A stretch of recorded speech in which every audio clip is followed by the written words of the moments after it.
Isang technical indicator na lang ang hinihintay at baka tuloy-tuloy na ang rally ni Picoin. Mula po sa tahimik na presyo nitong mga nakarang linggo, biglang umangat po si Picoin dahil sa isang major announcement. At ngayon, ang mga signal sa charts ay tila nagbibigay ng babala. Maghanda na kasi baka dito na magsimula ang malaking galawan. Sa video na ito ay himay-himayin po natin ang lahat ng ebidensya, technical na signals at price targets para malaman natin kung totoo nga ba ang hype o isa lamang itong bull trap. Kaya yan, bago po tayo magpatuloy ay pakibasa na lamang po muna ang disclaimer dito po sa ibaba ng ating screen. Isa po sa mga pinakaunang signal na dapat nating bantayan ay ang tinatawag na ADX or Average Directional Index. Yan po yung chart na nakikita natin dito. Ito po ang ginagamit ng mga traders para malaman kung totoo ba ang galaw ng market o kung isa lamang itong maikling hype na mawawala rin agad. Ngayon ay bumalik na po ang ADX ni Picoin sa taas ng 30 kung saan ay nagsasabing malakas po ang momentum ng presyo. Pero teka lang mga crypto, ang peak po ng ADX ngayon ay mas mababa kaysa sa huling pag-angat nito. Ibig sabihin, oo, may momentum pero hindi pa siya kasing lakas ng huling rally. Kailangan pa rin natin ng dagdag na kumpirmasyon bago tayo magpakasaya.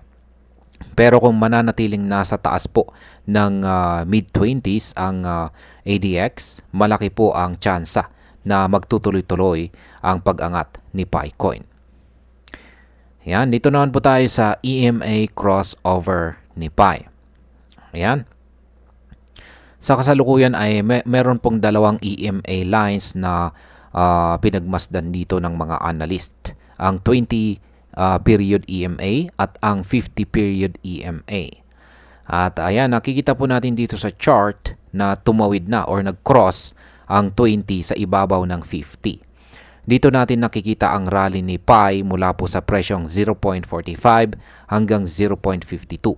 Pero hindi pa tapos ang kanyang kwento. May isa pang EMA na hinihintay pa natin, ang 100 period EMA. Nitong nakaraang buwan ay halos pareho po ang nangyari.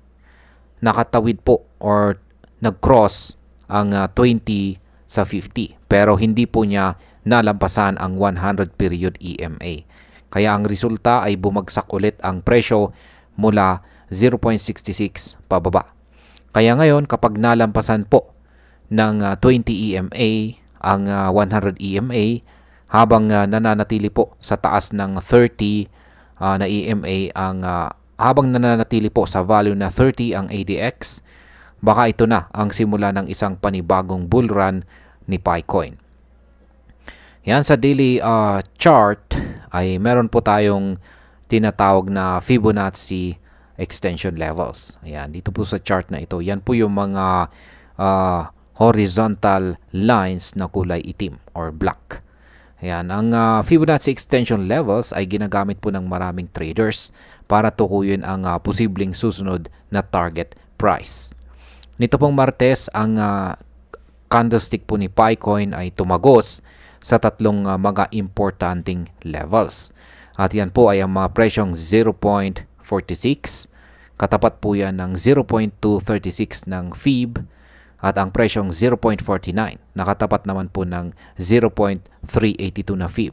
At ang pangatlo ay ang presyong 0.51, nakatapat po ng 0.50 na FIB extension level. Ngayon ay nagko-consolidate muna siya sa price range na 0.46 hanggang 0.49.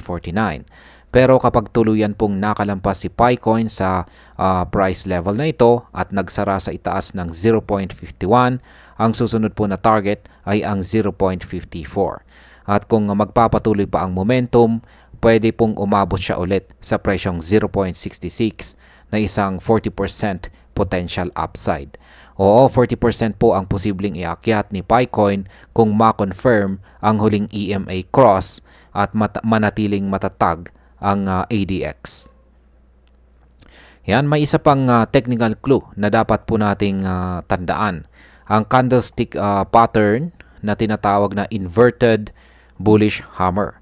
Nitong Martes, habang bumababa po ang presyo, biglang pumasok ang mga buyers at tinulak pataas itong si Picoin. Ito ang dahilan kung bakit nabuo ang bullish hammer candlestick. Isa po itong visual clue na sinasabi sa atin na marami ang interesadong bumili sa mababang presyo ni Picoin. At kapag dumami po ang buyers sa ilalim ng isang consolidation range, ibig sabihin ay may naghahanda na para sa panibagong rally. Yan, hindi lahat po ng analysis ay tama. Kaya kailangan nating bantayan ang mga tinatawag na invalidation signals. Ito po yung mga palatandaan na maaring hindi matuloy ang rally ni Picoin. Kaya meron po tayong tatlong mga red flags na dapat po nating iwasan. Kapag bumalik po, una ay kapag bumalik po sa ilalim ng 0.46 ang presyo. Pangalawa ay kapag bumabo po sa mid-20s ang ADX. At ang pangatlo ay kapag hindi po nagawang mag-cross or tumawid ang 20 EMA sa 100 EMA. Kapag nagsama-sama po ang mga sinyalis na ito, malaki po ang posibilidad na maaring bumalik si Picoin sa dating support level na 0.42. Ayan. Ngayon, para po sa atin bilang mga Pinoy crypto enthusiast, ayan, ay huwag po tayong pumasok agad sa hype. Gumamit po tayo ng tamang signal bilang gabay at emosyon. Ang technical analysis ay para po itong mapa. Hindi ito garantiya pero makakatulong itong makita natin ang direksyon ng market. Kaya gamitin po natin ang mga technical indicators tulad po ng ADX at saka EMA cross bilang signal.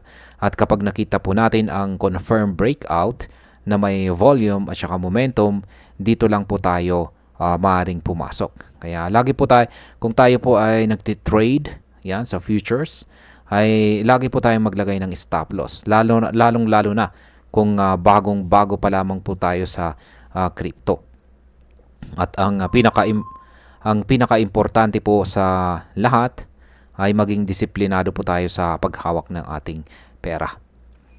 At bilang panghuli, yan, kung magaganap po ang hinihintay nating EMA cross habang nananatiling malakas ang trend sa ADX, may napakalaking posibilidad po na umakyat ulit si Picoin papuntang 0.66 or higit pa. Pero tandaan natin, ang market po ay pabago-bago.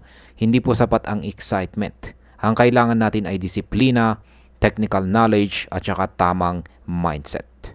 At ayun, hanggang dito na lamang po tayo sa video na ito mga ka-crypto.